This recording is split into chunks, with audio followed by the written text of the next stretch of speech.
A graduate of the University of North Carolina, the Admiral served 31 years on active duty with the Navy as a surface warfare officer with progressive commands that included USS Mustin, Destroyer Squadron 28, as well as Commander Expeditionary Strike Group 2, which had 14 ships and 10 subordinate commands.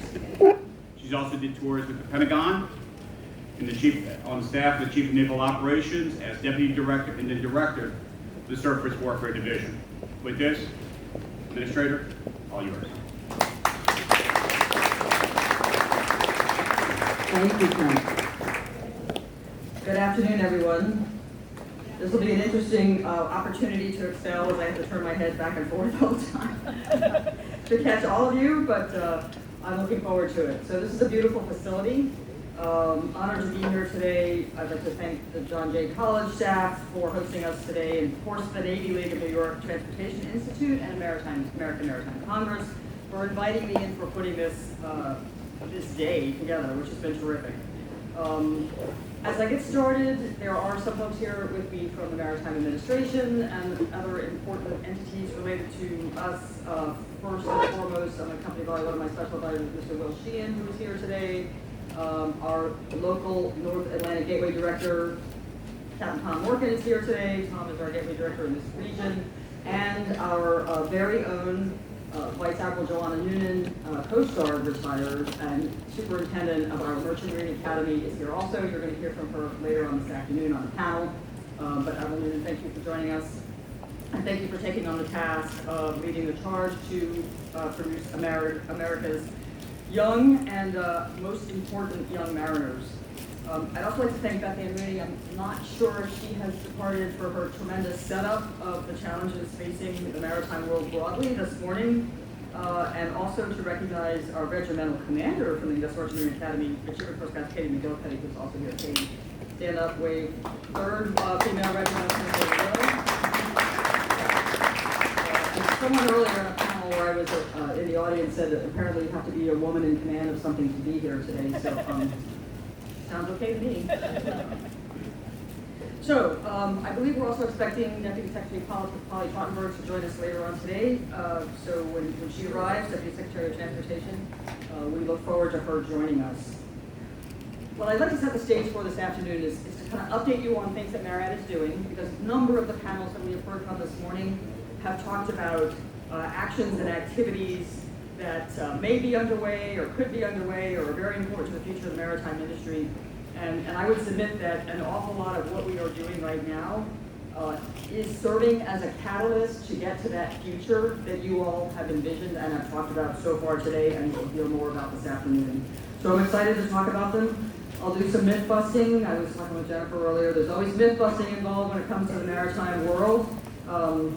And also some updating, which I think will be helpful. So first, just as an opener, and there are a lot of professors here who talk strategy, so I won't step on their toes, but in today's world, with regard to this particular event we're here for today, threat multipliers and involve a number of shared challenges and national security interests globally.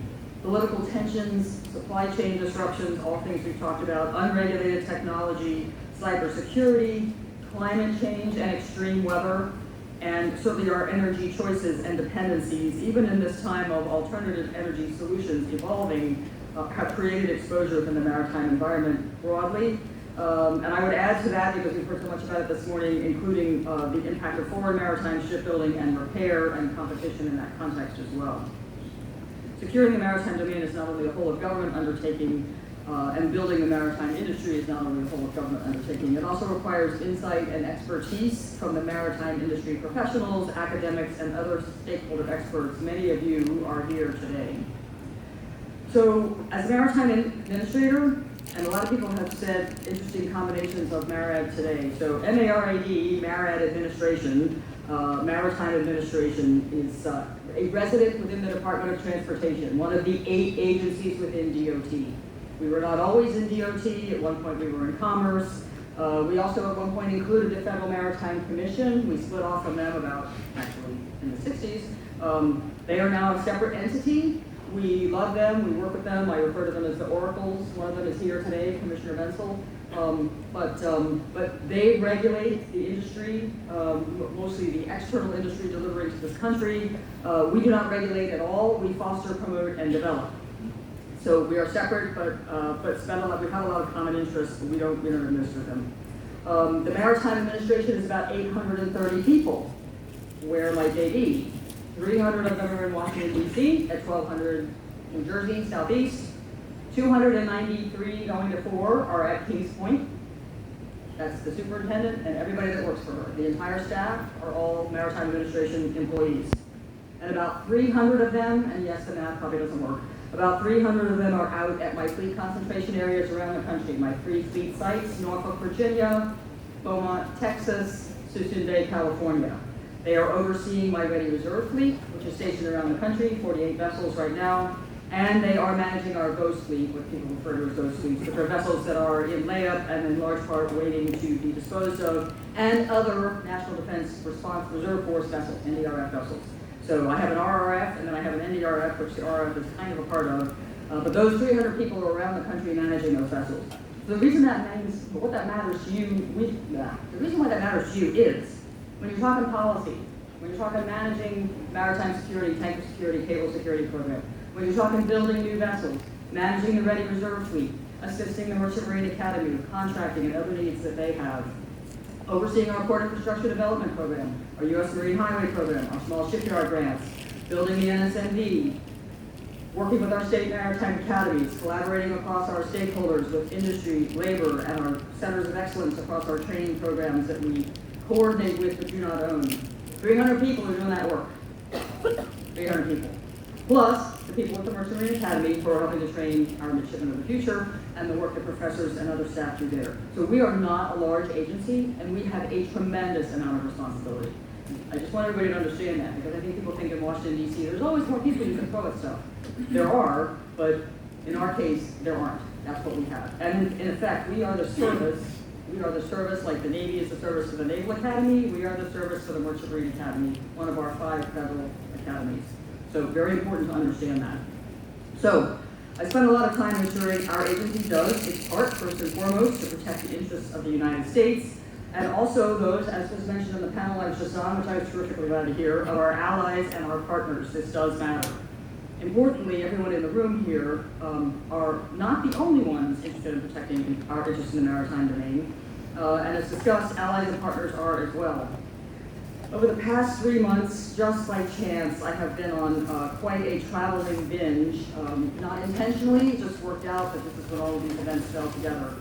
So whether I was at the Naval War College's International Sea Power Symposium 2 weeks ago, moderating a panel with senior naval leaders from navies across the globe on the topic of how to best protect maritime commerce, or at London International Shipping Week 3 weeks ago, some of you were there, where I had the honor to meet with Secretary General Tak Lim as he departs of the International Maritime Organization, meet Adolfo Dominguez, his incoming relief, and leaders from the UK Department of Transport and leaders in the global shipping industry. Or earlier this summer, during our bilat in Korea, in Busan, with the Republic of Korea Minister of Oceans and Fisheries, or during our bilateral meeting with Vietnam back in the Maritime Administration. There's some similarities throughout all those conversations. First, the shared common focus is on trying to answer the question posed by your facilitators today: how should nation states approach individually and collectively the complex operational and commercial challenges and opportunities presented by today's maritime domain at home and abroad?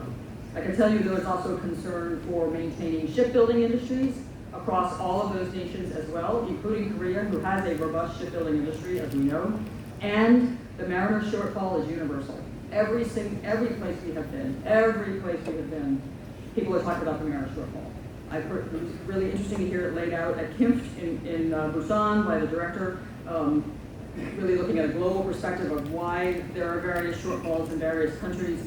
But it is a universal challenge. We are not the only people experiencing it. But of course, our circumstances are unique to us, as the other nations are to them, and it is imperative that we make a change there and get ourselves pointed fair to expand the capacity of our industry. And I'll talk about that a little bit more.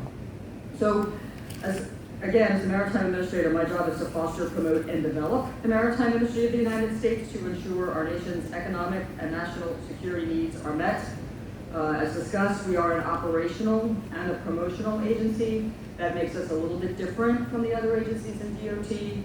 We are also funded 1.2 billion or so through DOT and just over 800 million through DOD. That also makes us unique within the Department of Transportation. And it also, if those of you who are policy wonks or Hill wonks realize that aligns us differently with the budget process. We work a lot with NDAA, our appropriations are a little bit different.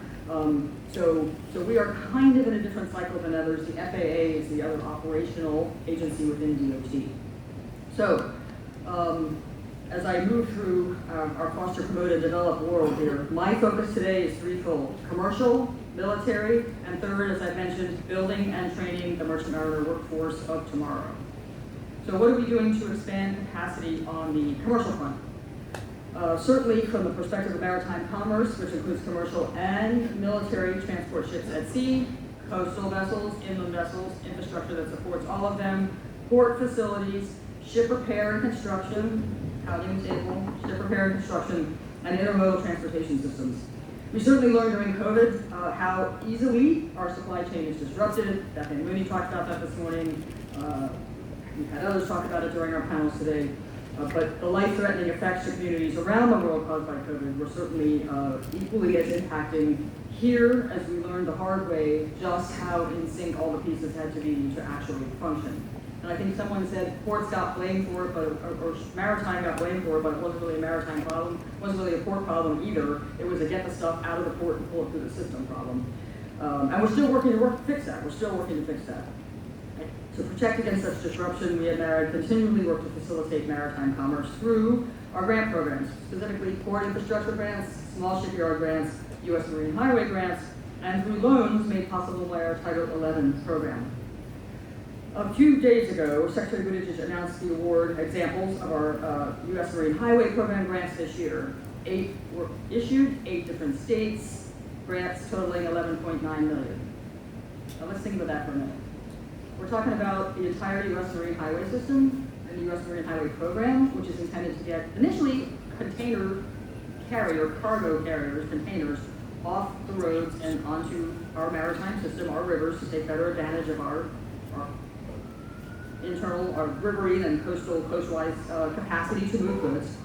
In 2023, it was expanded to include any kind of cargo, and I've worked the time working about this a lot, so I'm looking at him, any kind of cargo, not just containers, bulk, liquid, you name it, can all now apply under this program. And it was renamed as the U.S. Marine Highway Program. Now, under the bipartisan infrastructure law, President Biden's bipartisan infrastructure law, it received a one-time initial plus-up last year of $25 million. Right now, we're back to the standard appropriation, which is about $12 million a year. So we've taken a program, greatly expanded its opportunity, but we're still at the same capacity from a funding perspective. Something to think about. We also administer our Port Infrastructure Development Program. Thanks again to President Biden's bipartisan infrastructure law, there is more than $662 million in federal funding available this year for PIDP awards. Greg mentioned the $2.25 billion over 5 years that started last year. That's a $450 million plus up to the roughly $220, $230 that we typically have seen in appropriations for that program. Last year, 2022, $703 million issued, 41 projects, 22 states, 1 territory. This year, coming soon, later this fall, $662 million, and we'll see what that covers. I should note that all of our grant programs are oversubscribed by a factor of 4, sometimes 5. So there's plenty of need, no question. So all of this is focused on improving the movement of goods. Maritime Title 11 loan guarantees are critical as well to the maritime industry and offer great opportunity for American shipbuilders to modernize facilities and expand business through access to lower-term, lower interest rate loans with a higher loan-to-value amount. And thanks to Deputy Secretary Trottenberg, hello ma'am, thank you for joining us, who roughly a year ago announced the designation of offshore wind vessels as vessels of national interest under the Title 11 program. That allows us to prioritize them for processing for financial assistance. It doesn't mean no one else can apply. It means we're prioritizing those vessels in particular.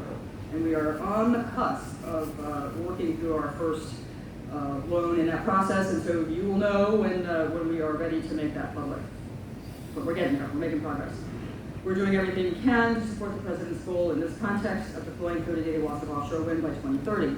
I could also say that Title 11, under our current interest rate structure within the country, interest rates goes up.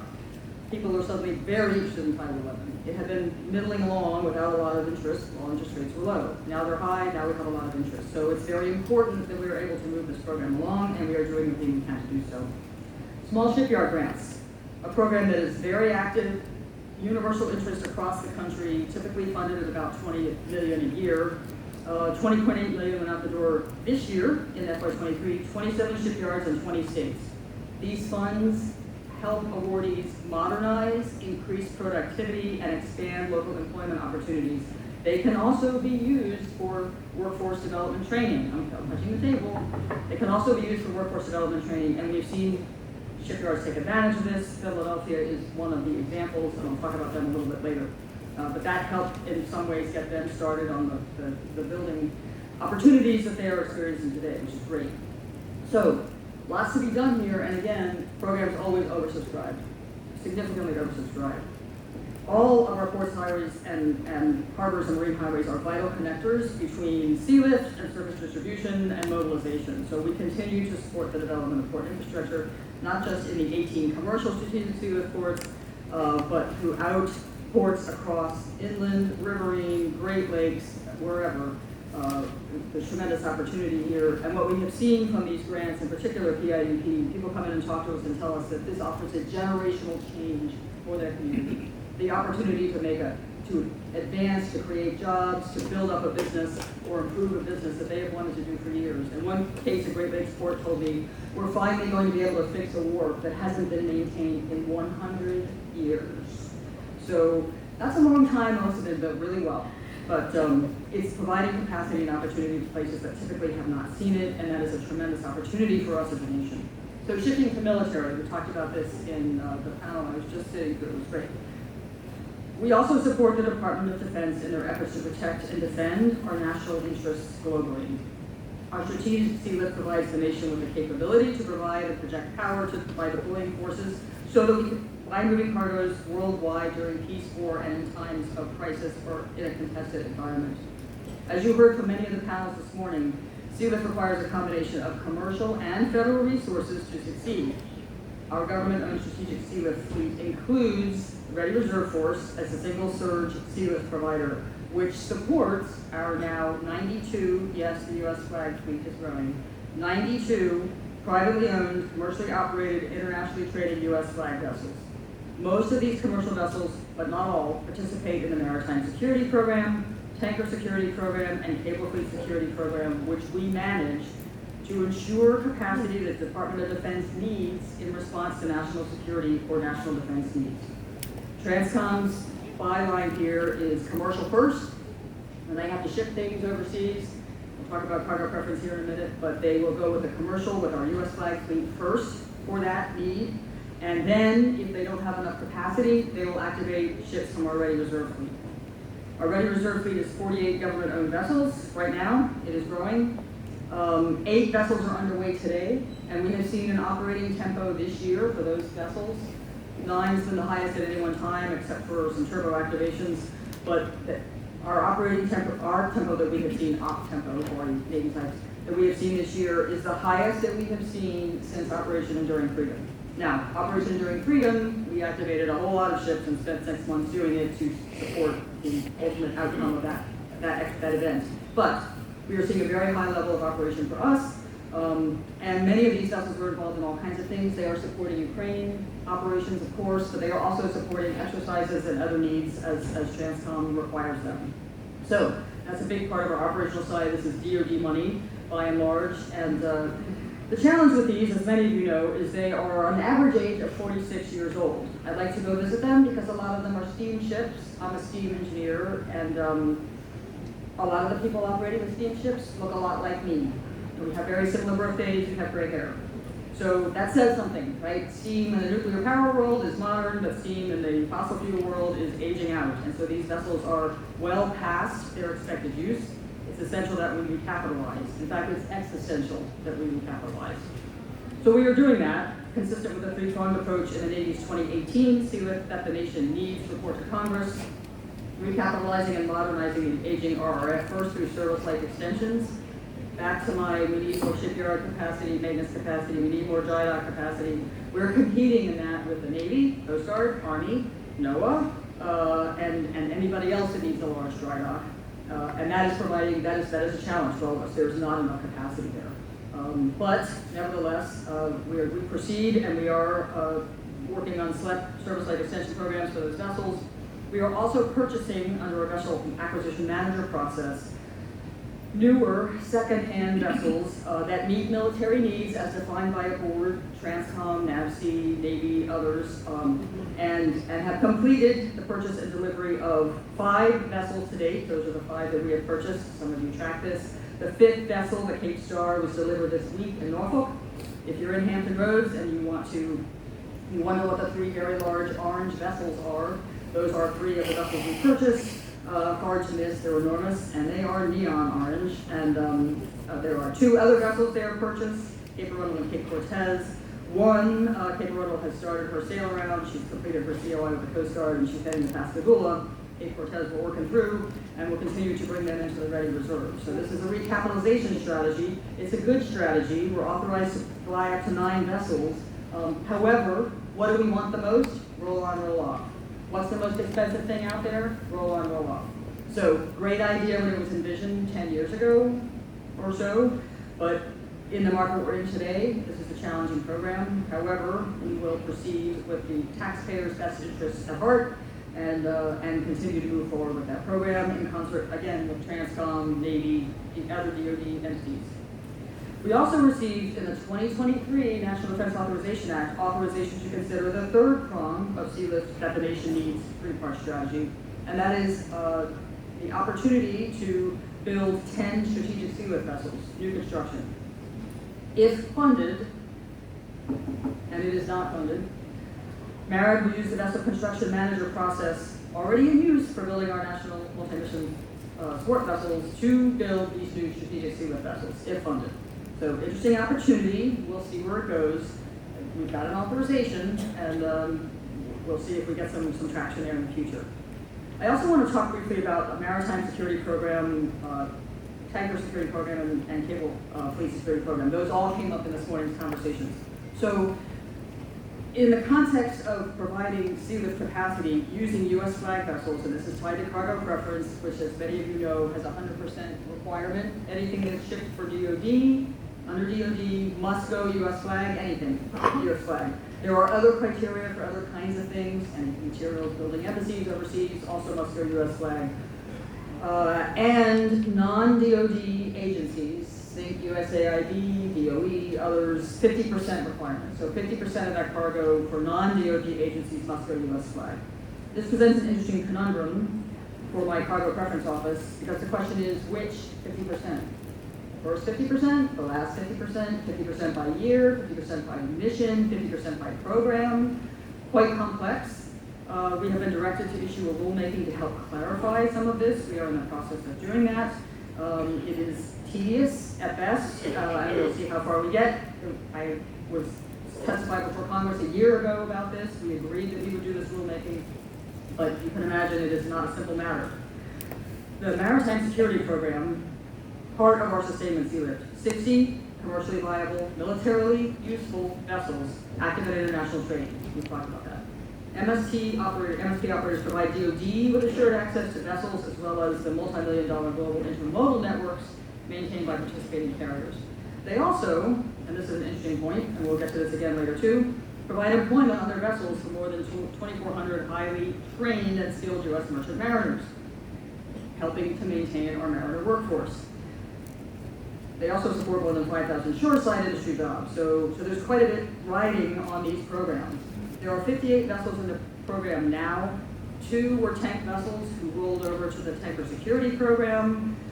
We are filling those 2 slots. We will be announcing the new enrollments imminently, so stand by. In addition, the tanker security fleet program, which we talked about a lot today already, U.S. flag refined product tankers capable of loading, transporting, and storing on-station bulk petroleum products to meet national and economic needs and DoD contingency requirements. This is a new program, relatively new. Initiated in FY 2021 NDAA, funding appropriated in FY 22, 10 vessels initially, including the 2 that came over from MSP. We have 9 in the program now. We are about to announce the 10th. 7 of them are new U.S. flag vessels. So, that is helping to grow the U.S. flag fleet, which is important. We have an authorization to go to 20 vessels, but we do not have a corresponding full appropriation.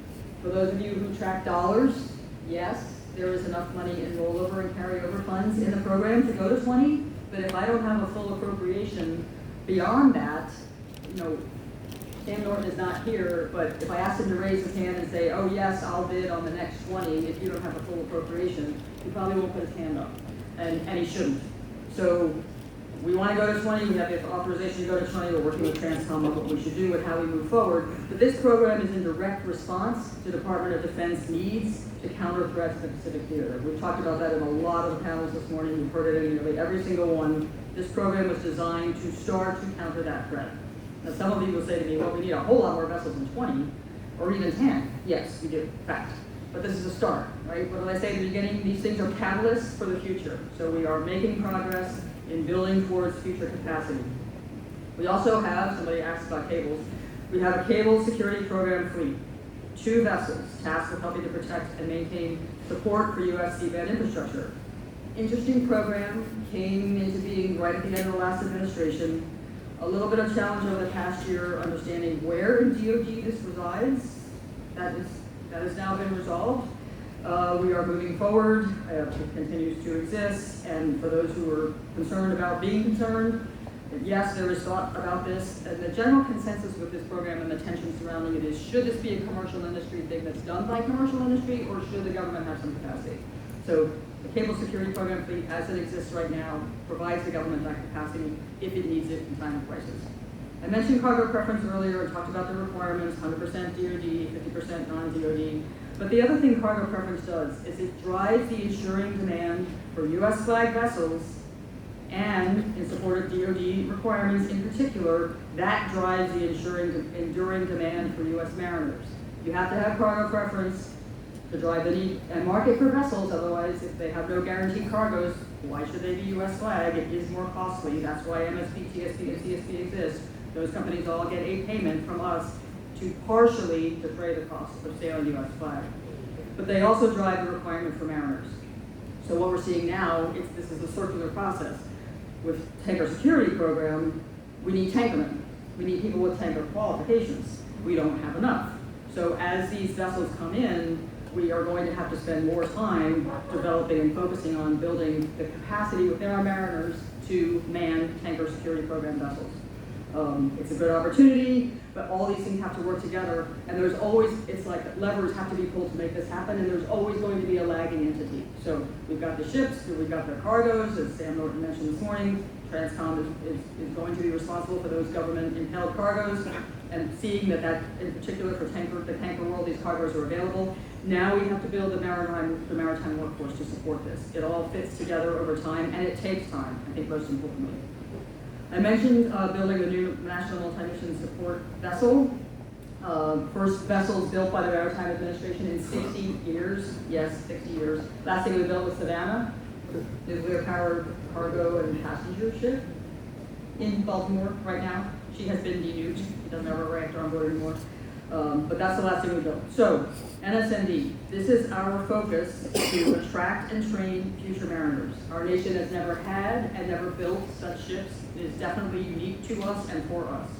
2 weeks ago, right here in New York, Deputy Secretary Trottenberg and I were honored to celebrate a custody transfer of our first NSND, Empire State 7, to SUNY Maritime College right here in New York. So if you are driving in the vicinity of SUNY, take a look at NSND 1. She will be hard to miss. She is enormous. And she doesn't look that big when she's in Philly with 3 or 4 others, but when you see her there by herself, you're like, wow. So wow is right. These vessels are amazing. They are exceptional. They are built in the U.S. They are Jones Act qualified. Yes, we can do this. using an innovative vessel construction manager program where we contract with a vessel construction manager who then contracts with a shipyard to build the vessels. We started with 100% design. We have minimal change order capacity, so therefore we can have minimal change orders, and we have done very well keeping her almost on time and on budget. 4 more vessels will be delivered to Massachusetts, Maine, Texas, and California. Last vessel delivered in 2026. Great Lakes is in a whole different category, Great Lakes Maritime Academy. If you're saying, wait, what about us? They could not possibly fit MSME in their world. When they are ready for a new vessel, we will work with them to sort out what the best opportunity for them is. These vessels all include state-of-the-art multi-purpose classrooms, equipment simulators, training bridges, separate engineering control rooms to allow midshipmen to train while the vessel is operating, and most importantly, they save hundreds of millions of taxpayer dollars and years in development and construction using a commercial model. So very important program, essential that we continue to see the success of this. These vessels are no small task to maintain. And so if you don't believe me, ask Captain Morgan McManus, who is now the master of Empire State 7, but we're intent on using them for their purpose. And most importantly, they are multi-mission vessels. They are part of our National Defense Reserve Fleet. They will be maintained in a 5-day notice to move status. They are classed vessels and must remain in class. We are responsible with SUNY for ensuring that is the case. And they will be available to support the nation's needs, whether that's humanitarian assistance, disaster response, defense support to civil authorities. Essential, interesting, and fascinating capabilities. They have medical capacity on board and convert up to 1,000 first responders, recovery workers, and crew. So this is a real step to our maritime future because these vessels will revolutionize our maritime training capabilities. They will better equip our nation to increase the ranks of our well-trained, much-needed, and highly competent maritime workforce, improve national security interests at home, and provide capacity globally, and also bolster sectors of our economy, providing jobs and opportunities within the shipbuilding industry to move forward. Philly was on its knees, literally on its knees, with about 85 employees until they received this contract. Now there are 1,500 full-time employees. They're building a rockfall vessel for Great Lakes Dry Dock and Dredge between hull numbers 4 and 5 of the MSMDs, and they have orders for 3 mats and ships following that, and are involved in some other discussions. So they went from on their knees to, wow, super busy. This is what we want to incentivize, and it is something that many of you talked this morning about what the Secretary of the Navy is doing. Secretary Carlos Toro, we are working very closely with him and his team on how to continue to incentivize ship construction capability and capacity in this country because it all helps our national security broadly. We talked about the Merchant Marine Academy, and I introduced Vice Admiral Noonan, who you'll hear from later today. They are an immense part of our work and an essential part of our work, and we are making significant investments in their infrastructure to ensure the facilities meet tomorrow's and today's maritime educational needs, and we can acquire and attract applicants from across the nation. We're also focused on ensuring a safe and respectful culture at the Academy on the vessels, most importantly on the vessels where our cadets train. As you know, back in December 2021, led by our former acting maritime administrator, Cindy Leslie, MARAD promulgated the MBARC program. Every mariner builds a respectful culture to help prevent sexual assault and harassment and bullying aboard ships at sea and to support survivors, while strengthening accountability, really for all mariners. It's focused on cadets, but really for all mariners. MBARC is now codified into law, and it includes provisions that MSP, TSP, and CSP vessel owners and operators must meet MBARC requirements as a condition of receiving their payments under these programs. So that's the teeth to get some action. We were very grateful for the many companies and stakeholders who enrolled in this program before there was a law. We now have all 16 required operators and owners in the program, and in addition we've added 3 other companies, so we have 19 total companies enrolled in MBARC right now, and are working with 2 more to bring in U.S. flag vessels who carry cadets typically, but aren't necessarily in the MSP, TSP, or CSP programs. So it's been a year. We've made tremendous progress. We've made tremendous progress working with our partners in the Coast Guard, who also, under the 2023 legislative process and Coast Guard Act, have by law numerous provisions that were part of the MBARC program in law for the Coast Guard, particularly requiring that masters report harassment to the Coast Guard as soon as they know of it. They have 24 hours to make a report, and requiring things like cameras and key systems and other things to make all mariners safer at sea. So, a little bit more. We talked a lot about maritime strategy today and national security strategy as it impacts national security strategy. So we are also a part of this process. The 2023 NDAA, this is going to be clarification time for some of the panels, directed MARAD, yes, the Maritime Administration, to enter into an agreement with the federally funded Research and Development Center, FFRDC, to inform the development of a national maritime strategy. MARAD entered into this agreement with CNA, Center for Naval Analysis. We announced it several weeks ago. We've had our first kickoff meeting. This will be a far-reaching endeavor, and we look forward to wide-ranging engagements with numerous stakeholders. CNA will be coming soon to a number of you because now I know your names and where you work. So, but what's most important about all of this is this will be a collaborative effort. We were directed to collaborate with the Coast Guard. We have, of course, Navy and other services will be a part of this. However, it is MARAD's tasking to move forward with. I should note that it was an unfunded mandate. However, we have figured out how to fund it, like so many mandates are in this context. But this is our opportunity. I've said on the first panel today, when was the last National Maritime Strategy promulgated? Actually, it was 2020. Actually, it was 2020, 4 goals, 39 objectives. And there had been an effort to do something previous to that was kind of got caught, as was also brought up in the panel in the change of administrations and got kind of sidelined. So the 4 goals were build a U.S. flag fleet, expand port capacity and port infrastructure, ensure a satisfactory and sufficient maritime workforce, and focus on R&D for decarbonization, ballast water treatment, and other things. So we've done 3 of those 4. We do the 4th also under our BETA program and our MAR 400 shop. But those are the big 4 from the last strategy, but really goals and objectives are not a strategy. This is an opportunity for us to do more, and we shall, and we're thrilled to be getting started. We also were tasked in 2021 to develop a mariner workforce development plan to recruit, train, and retain mariners. We're close to a release date on this program.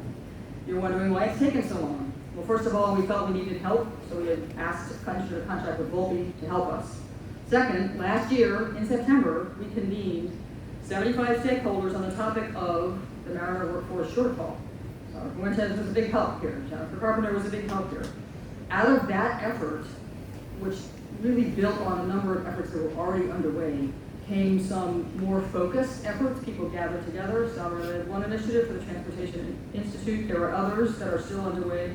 But what we wanted to do with this document, which we had started, was to take all of that work, which we now have kind of in a box, kind of, and make sure that we addressed it in the context of this plan, so that our plan was aligned with what industry and other stakeholders are doing and moving towards.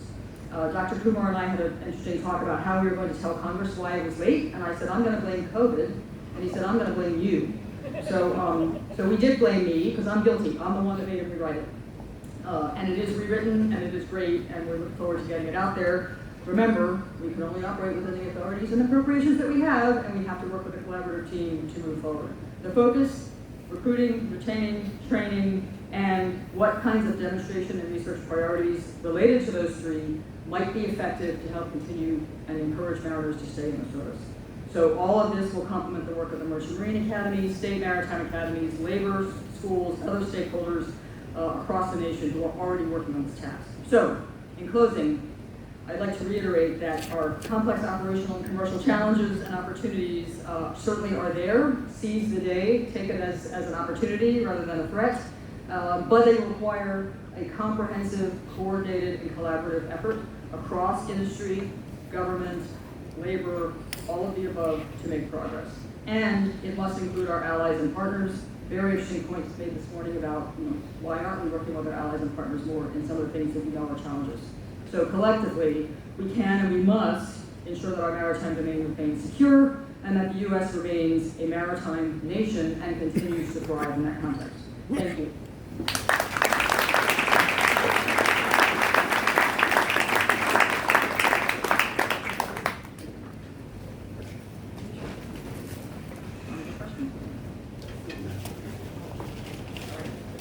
Once again, thank you, Administrator, for your insightful remarks and further clarification of the role of the Maritime Administration in the maritime industry.